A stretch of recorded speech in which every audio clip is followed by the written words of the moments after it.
Hi guys, Chandrababu ఉన్నారు. అందరూ బాగున్నారు అనుకుంటున్నా. ఇదైతే 12 టైం చేశాను. ఫస్ట్ రోజు బాగా వచ్చింది, పడింది. పికప్ చేసుకుని డెలివరీ అయితే ఇచ్చాను. దాని తర్వాత కొన్ని ఆర్డర్స్ అయితే పడ్డాయి, పికప్ చేసుకుని డెలివరీ అయితే ఇచ్చాను. ఈరోజు అయితే మాత్రం మంత్లీ ఆర్డర్ 3 పడ్డాయి. దాంట్లో ఒకటే కంప్లీట్ అయింది. మిగతా 2 నుంచి ఒకటి పికప్ చేసుకున్నప్పుడు కానీ ఇంకోటి క్యాన్సిల్ అయిపోతుంది. అలాగా 2 క్యాన్సిల్ అయిపోయాయి. నాకైతే మాత్రం మంత్లీ ఏదో తుప్పలో తీసుకొని తెలుస్తుంది. అక్కడ తావులు లేవు, ఏది లేవు, ఎలాగెళ్ళాలి లేదు. ఏంటో ఈ కర్మ.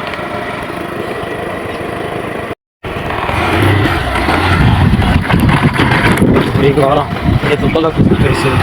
తుప్పలంతా ఎక్కువ పైకి వచ్చాడు సార్. ఇప్పుడు ఏంటి అటుపక్క అసలు దారే లేదు. దారి లేకపోయినా సరే నాకు ఏది అర్థం కాక మెల్లిగా బండి అయితే మాత్రం పైన గట్ట ఎక్కించుకుంది, తుప్పల నుంచి ఎక్కించుకొని తీసుకెళ్ళిపోయాను. ఎగ్జాక్ట్ లొకేషన్కి వెళ్ళడానికి అయితే మాత్రం గింజుకున్నాను. నిజం చాలా గింజుకున్నాను. ఇంత దారుణమా అని చెప్పేసి అనుకున్నాను. ఎగ్జాక్ట్ లొకేషన్కి అయితే వెళ్ళిపోయి డెలివరీ అయితే ఇచ్చేసాను. దాని తర్వాత కొన్ని ఆర్డర్స్ అయితే పడ్డాయి, పికప్ చేసుకుని డెలివరీ అయితే ఇచ్చాను. మళ్ళీ కేఎఫ్సీ నుంచి ఒక ఆర్డర్ పడింది. అమేసీట్లోకి వెళ్ళి మళ్ళీ వచ్చాను.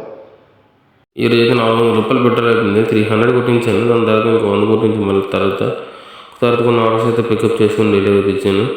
తర్వాత గీతం ధర అయితే మాత్రం నాకు 1 అవర్ అయిపోయింది.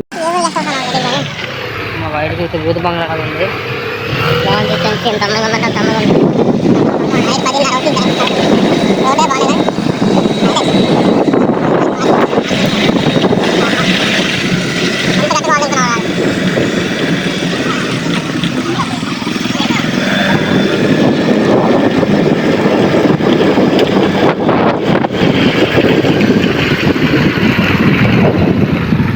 రేట్ ఉందో తెలియట్లేదు రా బాబు. ఏంటి టాస్క్